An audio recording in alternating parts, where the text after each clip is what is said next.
So what do you do if you're overeducated?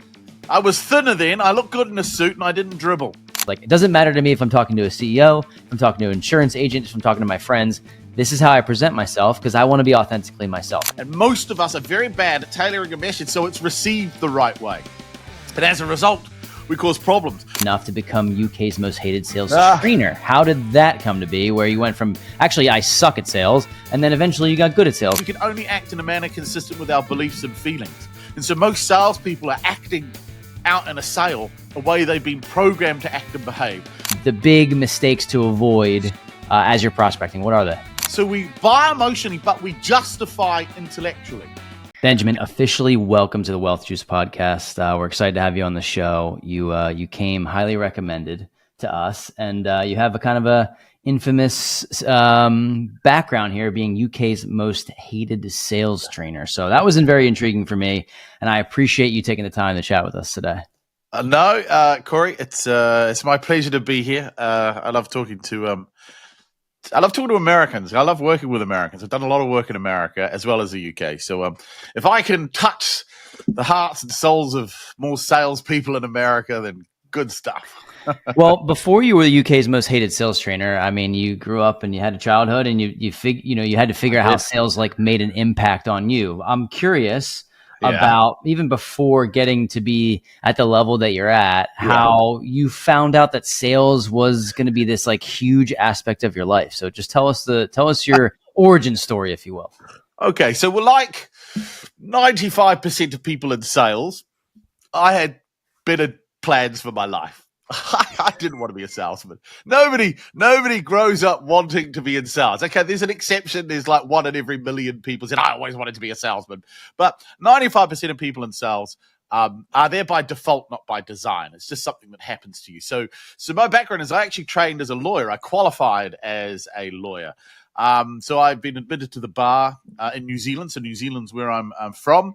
Grew up there, went to university there. And I was going to be a criminal defense attorney. That was the plan. But before I was going to go into what I knew would be a very grown-up job that I'll be doing for the rest of my life, I wanted to travel for a bit. I wanted to expand my horizons. So at the age of 20, I must have been 22, coming up to 23. December 99, I remember it because it was the turn of the century. I ran into a friend of mine who was a lawyer, and I told him I was going to go hitchhiking around New Zealand, and then I was going to settle down. And he said, why did you go to England? I thought, why not? I can get a passport. My parents were English. So I did. So I was got to England December 99. So I was on London Bridge for the turn of the century, the year 2000, which was an amazing experience. And so the plan was spend a couple of years in the United Kingdom, have some fun, and go home and then become a lawyer. Didn't quite pan out like that, though. I spent like 5 years in the United Kingdom working in pubs and bars and traveled around India, traveled around Europe. Kept going back to England as a base. Finally went home and realized I can't live in New Zealand. It's a beautiful country, but it's so boring. There's nothing here. So I had to return to England. But of course, I was unable to practice law in England because even though we have the same system, I hadn't had 5 years what they call post-qualified experience. So you couldn't just transfer over. You'd have to do more study. And it seemed ridiculous having to study for something like I could jump on a plane and start doing straight away. So I had to find something else to do. So what do you do if you're overeducated? I was thinner then. I look good in a suit, and I didn't dribble. I'm only qualified to sales. That's it. There's nothing else. Sales will pretty much take you if you pass that bar. That's the bar. Does he look good? Can he string a sentence? Did he get through the meeting without dribbling? Yeah, well, let's give him a shot. So I fell into sales. I started off in recruitment. I never knew recruitment was sales. Turns out it was. I set a company record, though. I was there for 6 months, and I didn't recruit a single person. It was crap, right? But what I got really good at, I remember this. I still remember it. My boss, or the director for the London region, phoned me up on a Friday, and he said, Benjamin, how do I put this? You've got 1 week. If you don't do something between now and next Friday, we're going to have to let you go. So that was pretty, crikey, so I'm not going to have a job in a week. So what I did was I came in the following week and I hit the phones hard. They used to call it canvassing. Prospecting was called canvassing back then. And I hit the phones hard and I got loads and loads and loads and loads of meetings. So they changed my job. He said, I'm not going to fire you. I want you to do exactly what you did this week, next week. So I did it again. And he said, okay, let's go. You're a suck at recruitment, but you're very good at generating leads. So we're going to make you our sole lead. I was the only person in the country dedicated to just lead generation. So that's how I fell into, I guess, the world of prospecting. And then, ironically, I got poached by a company that specialized in lead generation for advertising agencies in London. And I spent 10 years working in advertising, doing business development. So that's a real quick potted history of how I sort of fell into it. But I fell into it. This was not my plan. This is not what I wanted to do. Yeah, it's funny. A lot of people have said that sales kind of, if it comes naturally, if you have the gift of the gab, you can kind of figure it out that way. And like, you're right, the barrier to entry is a little bit lower, but it pays very well, and it ends up like working out for people that dive in and really learn it. But one of the things that I've learned as being an entrepreneur and a real estate investor and just now a content creator is that you're in sales no matter what you do. In any aspect of your life, in life and business, you are in sales. And I've found that there's really brilliant people that I've met that are extremely smart and they're bright, and they might not be at the position that they want to be in their life because they don't know how to communicate effectively. And so I'm curious about how you feel like sales plays a role in everyday life for everyone, whether you admit that you're in sales or not. Yeah. Well, very few people like to admit they're in sales. That's why we give ourselves job titles like business development executive, account manager. It's to avoid mentioning the word sales. But you are right. Selling, as I point out, I say it's a West End show played by a psychiatrist. You've got to be an actor, and you've got to be good at communicating. And every human being is an actor. The moment you walk out your front door, you present to the world someone slightly different from who lives behind it. Yeah, you slightly spruce yourself, but maybe just a bit. So we're all actors, and the one thing we don't learn how to do well is to communicate, though. We're not really taught the art of communication. We're taught how to read and write and all of that, but we're not taught the skill of communication. And every problem in life that we can see around the world often is a result of poor communication. Somebody saying something and it being picked up by someone else the wrong way. And I have a rule, communication is predicated on not what you mean, but how it's received. And most of us are very bad at tailoring a message so it's received the right way. And as a result, we cause problems. So selling is, you're out there selling yourself all the time. Trying to get money off of people adds a whole different layer to it, because a lot of people feel bad about that. A lot of people think it's wrong to want to get money off of people. Again, that goes back to our childhood, because how were we all raised? We were all taught, most of us, that talking about money was rude. You don't talk about money. You don't ask someone, how much did that cost? Or you go to a party, you ask someone, so how much do you earn? You'll see that look of, you can't ask me how much I earn. That's just wrong. Why? Because the reason is if you ask someone how much they earn, most people tie their self-worth with their income. Yeah. And so so money is a very bizarre thing thrown on top of this communication skill. But the better you get at communicating in your private life, the better you are in your business life, and vice versa. And so I've learned how to communicate a lot better with my wife and daughter as a result of mastering the art of communicating through sales. Learned how to be more nurturing, more empathetic. And that's very important if you want to be a good salesman, is you've got to be nurturing and empathetic. I'm not talking like a wet fish here, not a total glib, but you got to demonstrate these skills through communication. Yeah Unbelievable. Yeah, that's awesome. So you went from in the first 6 months not being very good at sales to then being put into a different position. I'm curious how you gained the recognition enough to become UK's most hated sales trainer. How did that come to be, where you went from, actually, I suck at sales, and then eventually you got good at sales? So how did that transition happen? Well, the transition happened. So I was getting all these meetings. So when I started off with this lead generation company for advertising agencies, they would assign me a client and I'd have to get the meetings. But then very quickly I worked out, why don't I just go find my own advertising agencies and work direct with them? Why do I have to work for this company? So I doubled my income overnight. And I was working with advertising agencies, working from their offices, setting appointments, and they were going on all these meetings, but they were not often winning stuff. They weren't getting briefs and things like that. So I started asking, can I sit in on the meetings that you're doing? can I watch what you guys do? I said, because I get you in front of a lot of people. I'm just curious as to why, you're not selling as much. And all the agencies would say, this is the way it is, Benjamin. You just got to get in front of people. You've got the door kicked open. And so I started sitting in on these sales meetings, and it suddenly dawned on me, nobody knew what they were doing. I was just watching how they conducted themselves. And I remember leaving a meeting one day and turning to one of my clients. It was the agency owner. I said, so was that a good meeting? He goes, yeah, that was a good meeting. I said, why? He goes, well, they really liked us. He asked some brilliant questions. We got to present what it is that we do. I feel confident based on our... And so it's all this based on hope and nothing. And I said, well, I'll be honest. I said, I think it all seems wrong. He goes, well, this is the way it is. He goes, if you can figure out a better way to do it, then, good for you. That's what started this journey, started researching. And I stopped reading books on sales. I don't recommend you read books on sales. I've come to that conclusion because they'll say the same thing in some slightly different way, but that doesn't help you get better at being a better you. It teaches you, manipulative tricks or whatever. It's just bad. So I started reading books on psychology, understanding why you feel the way. Because I realized that we can only act in a manner consistent with our beliefs and feelings. And so most salespeople are acting out in a sale a way they've been programmed to act and behave. And I realized very quickly that they've been programmed to, I call it show up, throw up, and hope.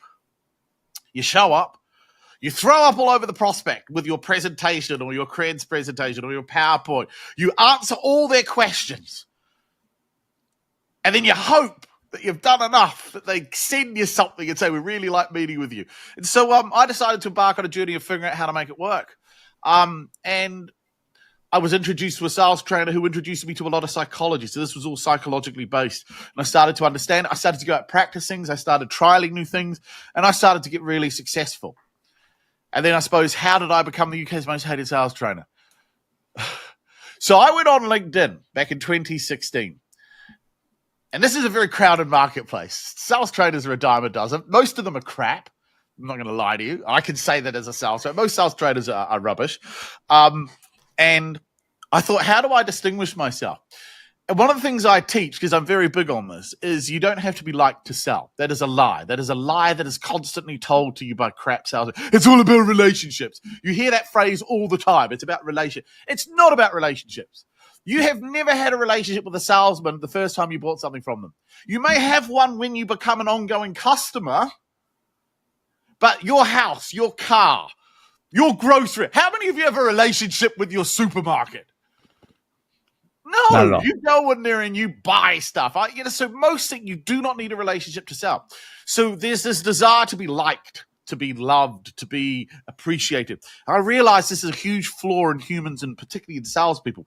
So when I went online and looked at other sales gurus or experts or leaders, I realized that's what they call themselves. Gurus, experts, leaders, number one, best performer. And I thought, they still don't get it. They still all want to be loved. They all still want to be adored. They all want people to look at them. And I said, so I'm going to do the exact opposite. I'm going to do what I teach. I want to be hated. I don't want people liking me. So that's where the UK's most hated came up with. And then I just started saying it. Then, of course, God bless Trump. He comes along and he's got this red hat with Make America. And I thought, I've got to nick that. The most hated man in the world. I'll take that. And so here you go. And 10 years later, it's become, I've worked with companies all over the world. It's become people recognize, I get spotted when I go to different places, so it's done really well. So that's how I became the most hated. I made it up. Yeah, that's great. I think it's brilliant marketing. And I think that it's clear that you have created something pretty special for yourself. I wanted to know here about how, maybe more tactfully, to fix the number one mistake salespeople make when they're prospecting, when they're going out and they're looking for business. I mean, it seems like you'll probably know the big mistakes to avoid as you're prospecting. What are they? Well, number one is, I ask this question of virtually everyone that I work with that does telephone prospecting. Unless they've seen my stuff 100% of the time, no one ever gets the answer right. So when you ask the average salesperson or even sales manager or anyone that's been in business, what is the purpose of a prospecting call? What is the purpose?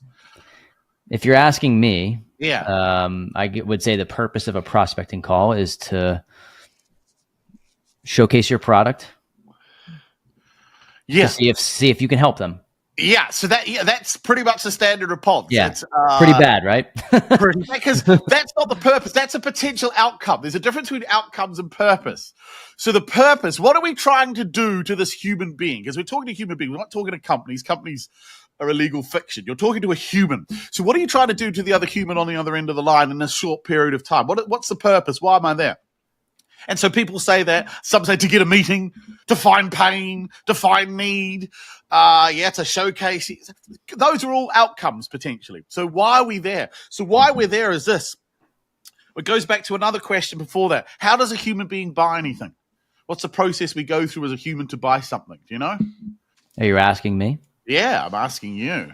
The process that somebody goes through to purchase something. As a human, what do we do in order to buy something? What do we go through? We all do the same thing because we're all the same. Well, I would say that you'd have to emotionally connect to either the end result and say, hey, I need this end result because I'm lacking X and hopefully Y can help me get from point A to B. Maybe that's very basic. That's my thought. No, it's a good answer. It's better than some of the ones I get. So the rule is this: we're human. We buy emotionally. 100% of every purchase you've ever made is 100% emotional. And when I say emotional, I'm not talking you're in tears. It's just got to be motivated by some sort of feeling. So we buy emotionally, but we justify intellectually. There are two parts to it. Buy emotionally, but justify. So if you emotionally want something, you see a Ferrari, say, oh, man, it's so, yeah, I want that. Intellectually, you can't afford it. Damn it. So you can't go ahead with that transaction. Emotionally, I want it. Intellectually, I don't. Now, let's say you finally got the money. Intellectually, you can afford a Ferrari. But now push comes to shove and you're actually standing there in front of it. You go, I don't know. Oh, no, maybe it's a Bugatti I want now. So now emotionally, it's shifted. So you need both emotion and intellect. They have to marry up. But the problem is most salespeople only sell to one or the other. They either try to intellectually convince you why you should buy from them, or they hook you emotionally and they get you all excited, but they don't deal with the intellectual bit. And so when they leave the meeting, they leave on a high because they're so keen, they're going to do it.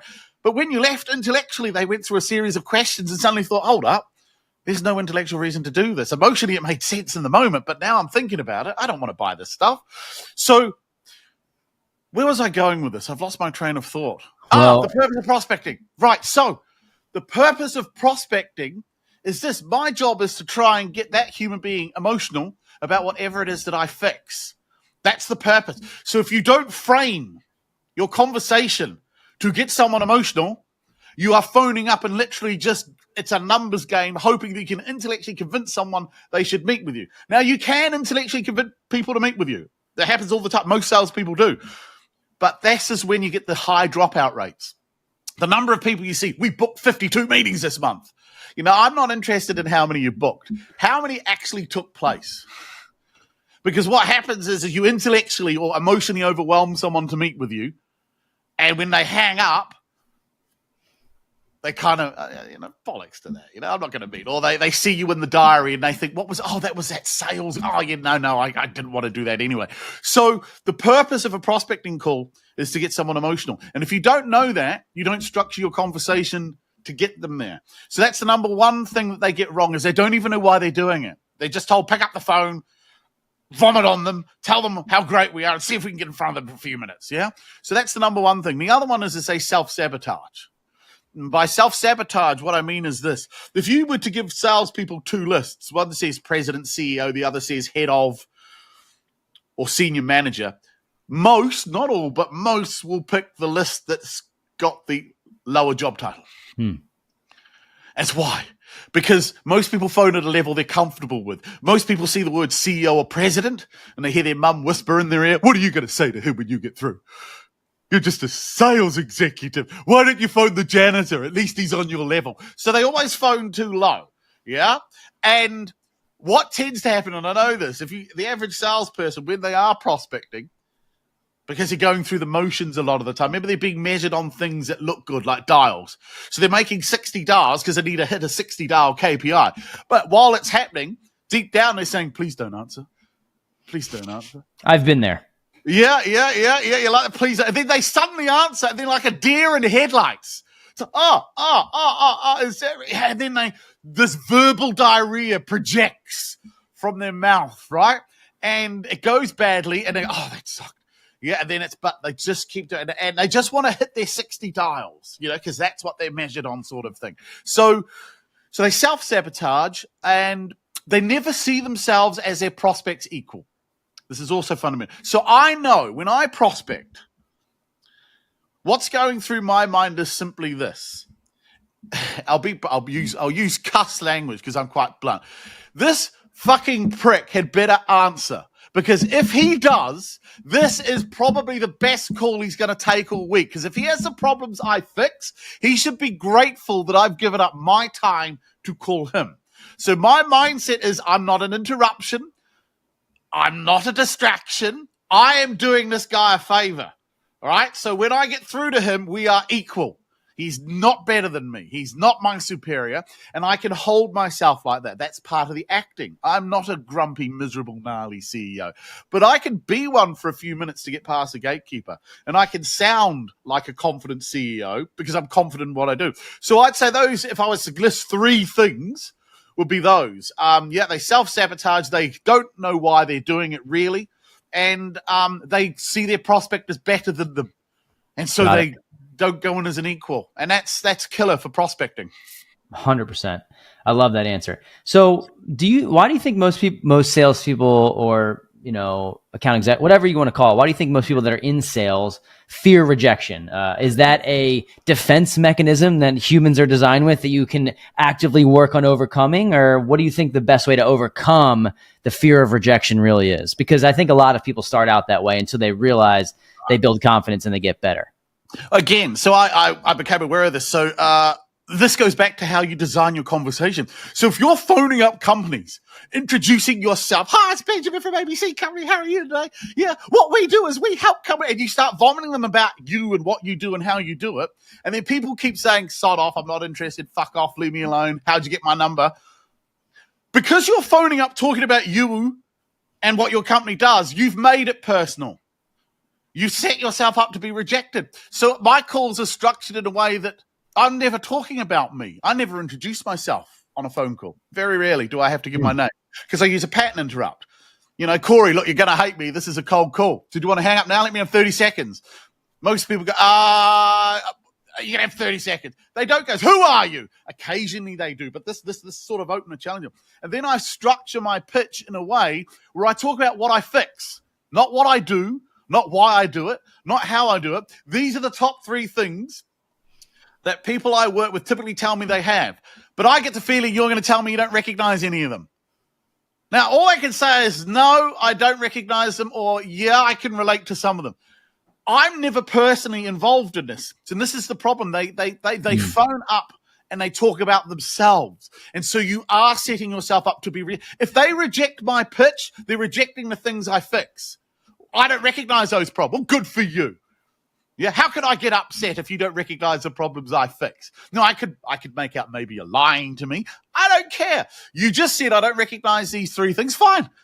I'll cast a couple more questions and I'll move on. I'm looking for the person that says, yeah, I can relate to some of that.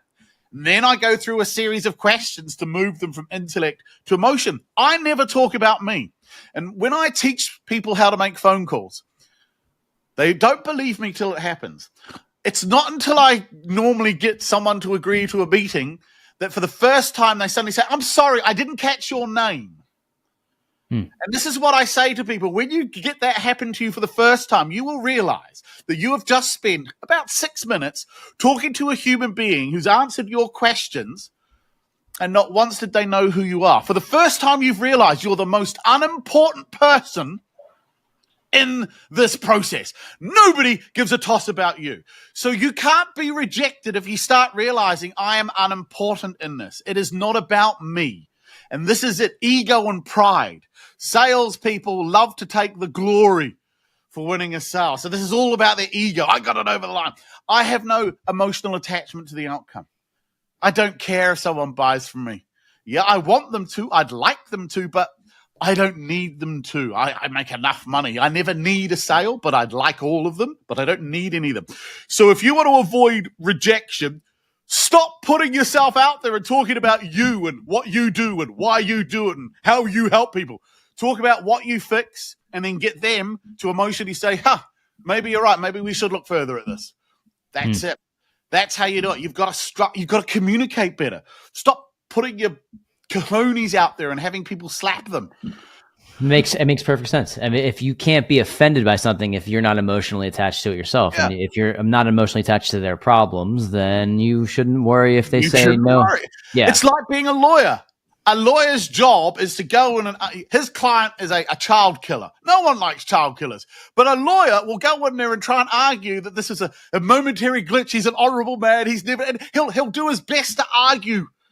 As much as he thinks, I want this guy to go to prison, I hope he gets the death penalty, I can't stand. His job is to go in and argue for his client as best as he can. But I'm not emotionally attached because once I've done my job, I then move on because that's my role. It is a role that I'm playing. Most people see themselves, they don't separate their identity from their role.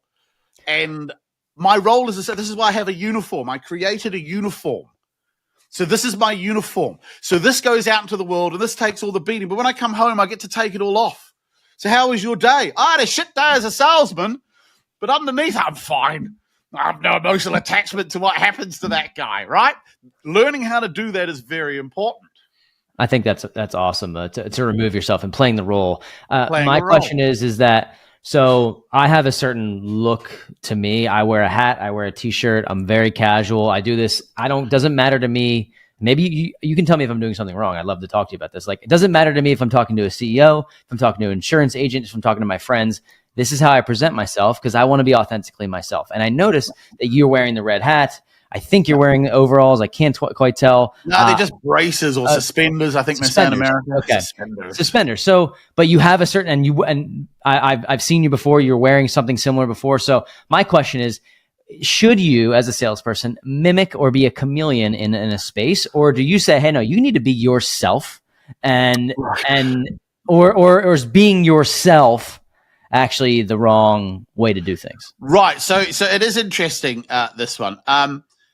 You do need to be a bit of a chameleon.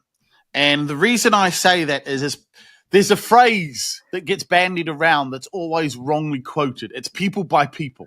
You hear that all the time. People by people, people by people. It's all about people. It's actually not true because there's two words missed off of that sentence that changes it fundamentally. It's people by people like them. Like them. So 2 fat guys in Hawaiian shirts are more likely to do business together than a fat guy in a Hawaiian shirt talking to a stick insect of an accountant wearing a pinstripe suit. Yeah, it doesn't mean they can't do business, doesn't mean they won't, but it's going to be a lot harder for these two to sort of relate to each other because he's so different. So you get people, they say he's a natural salesman. A lot of these natural salesmen, if you look at it, have by hook or by crook or just by fortune fallen into an industry or a sector where it turns out they're selling to people like them. And so when you meet people like you, it's easier to sell to them. You bond quicker. So personality profiling is important. So I took my test. I have a high dominant personality. I'm fast-paced. I'm big picture. I'm not very detail-focused and orientated. I like to take risk. I don't worry about things. And so I act quickly. That's what most CEOs and presidents are like. So I talk to them. So when I talk to them, they're able to see them. I like your style. I like the way you do this. I like that. I could bond. But you put me in front of someone at HR, I go down like a cup of sick. It's like, oh my God, this. So if you are starting a career in sales, my advice is do a personality test and find out what your personality is like, and then find an industry where you're going to be selling to people like you. First of all, that's going to make your life so much easier. The other one is you've got to give the prospect the personality that they want. So this goes back to selling isn't about you. It's about the prospect. So you could be picky and say, well, I'm just going to go in and be my authentic self. That's fine. But you've got to accept that you're going to meet more people that aren't like you. They're going to be less inclined to want to buy from you if you're not like them. Right? But if you're happy with that, then that's fine. But if you're saying, well, actually, I want to broaden my horizons. I want to sell to people in this industry because there's a lot of money. But he's right. They're all accountants and I'm more like the CEO. So what do I have to do? So I would change my style if I was deadly serious about to them. So I wouldn't go dressed like this. I would probably not put on a full suit and tie, but I'd probably put on a nice shirt and trousers. I would change how I talk to them. I would be less blunt and brash. I would slow down how I speak. So I give them the personality that makes them feel the most comfortable. So you are a chameleon, but you don't have to be. If there's enough, for me, there are enough CEOs and presidents in the world to sell to till I die. I can't piss off enough, right? There are so many. So I don't need to do that. But I have met CEOs that have come up, how you would say, through the finance side. So they're not the sales side. They've come up through finance. And a true story. I met with the CEO of a tech company here in the United Kingdom, and I was talking to the sales director. And I always ask this question. I go, what's your boss like? Describe him. Would you say he's blue sky or detail orientated? Would you say he's fast paced at making decisions? Or would you say he's slow? He contemplates things. He goes, he's definitely at the other end. He's very focused on data. He built this tech company himself. He's an engineer by trade. Oh God. So now I'm dealing with someone who's totally opposite to me. So before the meeting, then I said, so in order for this guy to feel comfortable with me, I want him to see what I'm doing to him. So I'm going to do my process in a way where it kind of is obvious. And so when I do my never answering a question thing, I was being quite deliberate in how I did it. And this guy kept chuckling. And I remember I stopped it. I said, why do you keep laughing? And he goes, I'll tell you why. I can see exactly what you're doing to me. I said, what do you mean? He goes, you see, you just did it then. You have an incredible ability that whenever I ask you something, that you come back with a question. And I go, does it bother you? He goes, you see, you're very good. And he goes, this is why I'm chuckling, because I've heard of this, but I've never seen someone do it quite so well. So this was deliberately done because I knew him seeing the process, because he's an engineer and everything's got to be properly, that he would like it if he liked it. And then he said, I like it. I think my guys could learn what you do. So I ended up working with them. So that was me changing. So that you can do that. But yeah, if you want to be your authentic self, fine. Just accept that most people don't like your authentic self because only 20% of people roughly share your same personality. Give or take. Got it. Okay. I'm curious about how you operate now. You help. Who is somebody specific that you help? Are you working with companies? Are you working one-on-one with people? Like, you help people become better at sales, I imagine. Yeah. Or you frame it differently to me, but like, what is the number one objective as UK's most hated sales trainer now? So my number one objective is mainly working with individuals now. It used to be corporate stuff. COVID changed that. COVID forced me on. I'd never done anything online prior to COVID. It'd all been in-house training because I'm an edutainer. You know, people like getting me in. It's edutaining and it's fun and you learn some new stuff. So it was theater. It was all theater. But obviously COVID forced me online and that opened me up to the wider world, which I didn't realize how popular I was outside of the UK until I started. People were able to buy directly. The other reason is individuals who stump up their own money and use their own time to get better have vastly superior results and outcomes from my training. Corporates have a tendency to get you in to tick a box. Yeah. And often when corporates get you in, it's none of the salespeople want help. They're just getting training because the boss has said you need training. And they all say yes because it's 2 days out of the office and a free lunch, right? And they don't have to hit the phones. So they'll all say yes, but they're not going to change because most of them don't think there's anything wrong with them. So my primary focus now, I still work with companies, but I qualify them very hard. In fact, I make it a condition that as a corporate, you have to get your sales guys to pay towards training out of their own money. Because if they're not willing to stump up out of their own money, there's no point getting me in. You are literally talking to a room full of people that are going to go away and do nothing that I teach because they don't believe they need help. So I focus primarily on individuals. I work with people all over the world, as you know. And, they do it through my training courses online, but there's a lot of one-to-one coaching. So that's my goal, and that keeps me really remarkably busy because, And it's great because they all phone me up or they email me and say, I just sold a proposal. I said, I didn't know you could, how much you get? I got $3,000 or $3,000. It's great. Now, I had one woman in Australia contact me and said, because of you, I was able to afford to buy my house. I applied everything that you taught. And as a result, I got this promotion. And as a result of that, I sold more. And so yeah, I primarily work with individuals. I'm willing to do corporate work, but you have to pass my rather stringent qualification test to make sure it's worth your time and mine if it's on a corporate level. Yeah. Got it. Okay. I like to hear a story, and I know you're good at storytelling, but I'm wondering if you have an instance where you felt like, hey, I have no chance in this scenario. Like there's no possible way that this person's going to end up buying from me, or maybe just a unique situation. Cause, I feel like as a salesperson who's been around as long as you have, I'm sure there's a situation you went into like, I have no chance. Maybe you thought through it and you realized that you did it at a certain point. But I'm curious if you turned the tables and turned something around and it worked out for you just by implementing some of these strategies that you're talking about. I do have one. So we go back 3 years probably now. I remember this one. So I was approached by the CEO of an American company with a UK division. And he said, Benjamin, I've been following you, and I'd be really interested in having a conversation with you about getting some training for my UK branch. And so I said, all right. We agreed a meeting. But so it's my fault. So this is where I realized that this is a conversation where I felt that I'd done badly. So when I got to this meeting, it was done on Zoom like this. And when the meeting started, it turned out it wasn't between me and him, as had been sold to me, as we'd agreed that it would be the two of us. It was a panel. So suddenly it's gone from a one-to-one to a committee. And it was him, I think their sales director, their UK lead, their marketing director. So there's like 6 people. Now, instantly, that fundamentally changes the dynamic of a meeting. A one-to-one with a CEO is very different.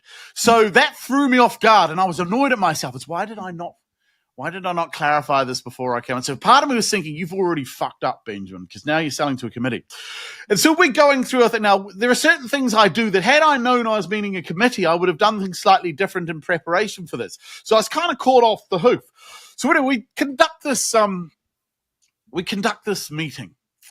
And it gets to the end of it, and we'd agreed at the beginning they'd make a decision. But like all people lie. So we get to the end of the meeting, and because it's a committee, the CEO just goes, look, Benjamin, okay, we'll leave this as us. We will get back to you. He goes, we're actually all off to Vegas next week for a sales kickoff sort of event. So we're not going to be able to get back with you with an answer until after that. But we've enjoyed this meeting and da-da-da. And so the meeting ended. And I remember sitting back in my chair, so it's like this, and I remember thinking, that was terrible. I fucked that up completely. I'm utterly unhappy with how I performed. And because the way I perform is the demonstration, one would say, of my skills. So this is one of those moments where I felt really, I was pissed off with myself. I'd failed in my role performance. So you're allowed to get angry at failing in your role performance, right? Because that's how you get better. So I thought, bollocks to it. I said, you know what?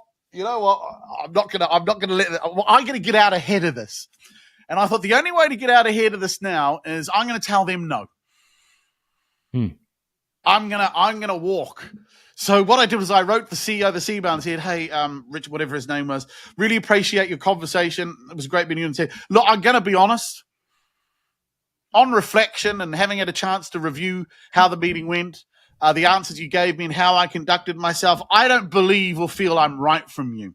So I'm going to say no to moving forwards with you guys. And I wish you all the best in finding a sales trainer, but it's a no from me. But thank you for your time. And I thought, that's it. Now, there are 2 reasons I did that. One is I know that if you push people away, 2 things happen. They either come back or they go with it. And I thought, either way, I'm getting rid of this. So anyway, it was about 2 weeks later. There's a voicemail. And the guy's American. He has a very thick American accent, and he spoke fast. And he had a name like Aaron or something. And the company had a name started with like Aardvark or something. And I just got there, oh, hi, Benjamin, it's Aaron for Ara. And I was like, what the hell? I had to listen to it numerous times. Oh, it's Aaron. It's the CEO of that company. And he phoned me, Benjamin, the reason I'm contacting you is we want to work with you. We got your email, and he goes, I'm going to be brutally honest with you. We don't know if that's some sort of technique or move, But we debated it for a couple of days, and we're split down the middle. But would you call me back so we can figure out how we move this forward? So I did. I phoned him back, and he said, he goes, was that a deliberate tactic to get rid of us? I said, well, and then I just go back into my salesman. Well, if I said yes, what would you say? He goes, well, it was very good. He goes, because we thought that we were very impressed with the way you conducted yourself in the movie. We just, after we all collectively agreed that you were right for it, but then we got your email and we were, what is this? Is he doing a move? So we ended up working together for about a year. But it was one of those moments where, and I think this is also important, because you're your own worst critic and judge. I felt I'd done a really poor job. So to my standards, but to them, I'd done a brilliant job, and they said they loved the way I'd done it. So sometimes you can be too hard on yourself. I'll tell you one other thing too. There's that video of me on the couch making a cold call that went viral years ago when I put it up. And it's where I get a meeting. I'm on a podcast like this, and the guy said, can you make a live call now? And I made a live call, and I got a meeting with this company CEO. So everybody who watched that video said, it's so amazing. You're so good. It's so brilliant. When I watch it, all I see is everything I did wrong. And it's like, that was a terrible call. I really think that was bad. But to the untrained observer, I can't believe how you did that, how you said that. So you've got to, when you get good at something, sometimes you forget how good you've got because you don't see the incremental changes. So, yeah, but that was a case. That was a case where I thought I'd lost it. I decided to get out ahead of it. I tried a technique of pushing away, and they came back. And so, it was worth doing. And I still tell that story. Well, Benjamin, it's interesting that it kind of gives me the thought here, like how much of life and business and sales is just the story that you tell yourself about yourself, right? Like if you think that, you just said it, like if you think that you're not good at something, that might be the case, but you might have gotten so good at something that you don't even realize how good you are, and you are going to beat yourself up over something that doesn't even exist. And I think that's probably something that I do all the time. And life is about expectations. And I imagine sales is the same thing, just in that same breath. It's all about the expectations. So you do something long enough, you're going to get good at it. And I think that's kind of the moral of this here. But this is awesome, man. I think that there's a lot of takeaways. Is there anything that you think you left out in terms of maybe a quick takeaway or or something that somebody can take and implement into the sales of their business today that would help them increase sales just immediately? That's a maybe good it's question. small. Maybe it's something small, but something that maybe is overlooked that someone, I'll say this because it is controversial, and most people think it can't be done until you learn how to do it. Stop doing anything for free. Stop doing free proposals, free quotes, all of these sorts of things. And that scares the bejeebers. Well, if we don't do a proposal, no, you are wasting your time most of the time. And it is costing you money, and it's an excuse. It's prevaricating. If I was to say one thing, it's learn how to sell in proposals. And why I sell in proposals is not the fact that you're going to get paid for it, which I think is great. It's the process you've got to go through to get to that point. Because if you're doing that, you will qualify out so many people that were never going to buy in the first place. I bet if you're watching this right now, be genuinely honest with yourself. How many proposals or quotes do you have out there in the ether that are like planes circling at Heathrow or some big or LAX? They're always circling, but they're never landing. Yeah. How many of those are you chasing? How many of those and you say, well, it's part of the, it's not. All of that is wasted energy and time. And so the process of figuring out if someone will pay for a proposal is one of the fastest ways to eliminate it. Because if they can't agree to pay a small sum of money attached to a bigger sum of money, then what are the odds they're going to buy the bigger sum of money? It's a logical fallacy. So as uncomfortable as it is, as awkward as it is, stop doing stuff for free. Prospects love to turn us into free consultants, and salespeople willingly go along with it because what were you taught as kids to do with your toys if you wanted to be liked? Share them. And that's what this is all about. Share your knowledge, share your advice, share your guidance. And if you give me something, then there's a good chance I'll like you. And if I like you, I'll buy from you. It's bollocks. They're using you. Yeah. Got it. Okay. Stop it. Makes perfect sense. I love your style. I think it's really cool that you've created something unique for yourself, and like you're not just like every other sales trainer. And I think that you know that, and I think that's awesome. If people want to learn more about you, Benjamin, or they want to potentially get trained on sales and increase the revenue for their company and profit and just become better overall, like what's the best way for people to get in touch with you? Or I'll tell you what, I got a deal then for your listeners. If you're listening to this, if you go on Instagram, because I'm trying to get more hip, if you go to Instagram and you find me, it's my name, Benjamin Dennehy, or UK's, but you'll find me. It's not going to be hard to find me on Instagram. And if you send me a direct message and use the code JUICE, that's the name of the show here, JUICE, JUICE, I will then send a link and I'll give you access to 2 crash courses. One is 10 reasons why your prospecting fails, and the other is how to bulldoze your way through objections. I normally sell those for like $197. But you guys, your listener, if they use that code JUICE, they can get access to them for free. Yeah, because I want you to kickstart your journey and start to learn something. Whether you buy from me, I don't care. So go through that. So use JUICE. And also, I'll give you the opportunity, because I have my Sales Matrix courses.com platform. I do live Q&A sessions every month. You'll also have the opportunity, again, for free, to come on to one of those Q&As, and you can actually interact with me like this. So this is just a chance for you to engage with me on a personal level. And after that, if you want to do more with me, you can. So to find me, though, UK's most hated sales trainer. I think if you stick that into any Google search, I don't think you're going to accidentally stumble across anyone else. So, but LinkedIn, obviously, YouTube, I have a YouTube channel as well. Obviously, UK's, but you start to see a pattern here, right? So, yeah, but use the code JUICE to get access to those 2 free courses. DM me on Instagram. Awesome. Benjamin, it's been a pleasure. This is really cool to get to know you. I think you got something really, really special. And I think that anybody that is listening that doesn't realize that they're in sales, they are in sales. Your life is about sales. So getting better at that is a skill that I think more people should look into. So reach out to Benjamin. He's been awesome and gracious. Give us his time today. And I think take advantage of those free resources. So Benjamin, appreciate it, man. Thanks for coming on. You're welcome, Corey. It's been a pleasure. Thank you.